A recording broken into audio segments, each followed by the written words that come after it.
Ngayong araw mga kuys, magluluto naman tayo ngayon ng sobrang basic at sobrang dali na ginisang munggo na lalagyan natin ng solid na patayan at maraming ampalaya.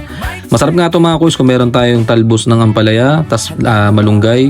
Wala mga kuys ito na available, so palag na tayo dito mga kuys. Inuna ko mga kuys, pinressure cooker ko na itong pata, sinabay ko na sa munggo para talagang mas mapabilis natin mapalambot yan. Hindi ko na siya tinadtad mga kuys kasi ang plano ko talaga dyan ay crispy pata.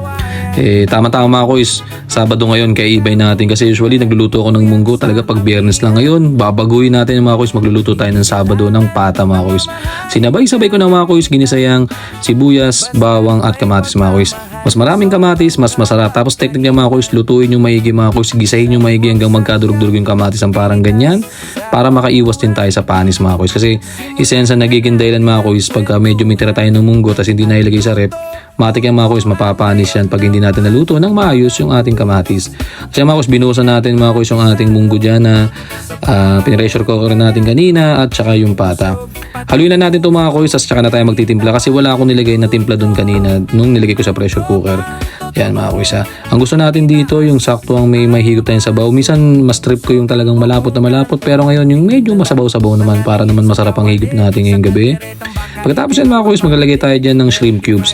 I-try nyo yan mga kuys, pag nagluluto kayo ng munggo, imbis na organic na pork cubes, maglagay kayo ng organic na shrimp cubes mga kuys. Mas masarap yung mga kasi yung iba naglalagay sila ng mga bagoong sa munggo o kaya hipon. Tayo mga kuys, organic na shrimp cubes lang, palag na tayo dyan.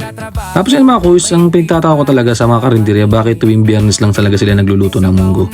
So para sa akin mga kuys, siguro naging tradisyon na mga kuys, so kaya nasasabi na from Saturday hanggang Webes siguro puro talagang karne talagang binabanatan mga kuys. Pero pag kumakain naman sa karinderya mga kuys, may mga chicharon din naman yung munggo. So hindi ko alam kung paano napapahinga doon sa karne yung sinasabi nila na yun. So kanya-kanya mga kuys, kasanayan talaga natin tuwing Biyernes is munggo. Kaya ngayong Sabado magmumunggo tayo mga kuys. Kasi mga kuys, ang gusto ko dito sa pagkakaluto ng palaya, yung sakto lang mga kuys, yung medyo mararamdaman mo talaga yung pait. Hiniwa ko lang siya ng maninipis mga kuys. Talagang ayaw ko siya ma-overcook eh. Gusto ko talaga yung pag kinagat mo yung palay, talagang mararamdaman mo yung pait ng buhay mga kuys. Tapos yan mga kuys, ganun lang kasimple magluto ng munggo mga kuys. Nakita nyo naman, sobrang basic na basic. Tapos yan, nag-explain ako mga kuys. Talaga naman, nagugulan ako sa mundo mga kuys. Talagang sobrang mahal ng mga bilihin natin, lalo yung gasolina. Kaya sana naman mag-world peace na, diba? Kasi yung hirap mga kuys, hindi natin alam kung bukas ba kung anong mangyayari sa mundo natin. Kaya araw-araw dapat lagi tayong masaya mga kuys. At hanggat maaari, huwag tayong manlamang ng tao. Yun ang pinaka-basic sa mundo. Yan mga kuys, nakaluto tayo ng sobrang basic at sobrang daling munggo. Kain mga kuys, salamat! Don't forget to like and subscribe. Bless up!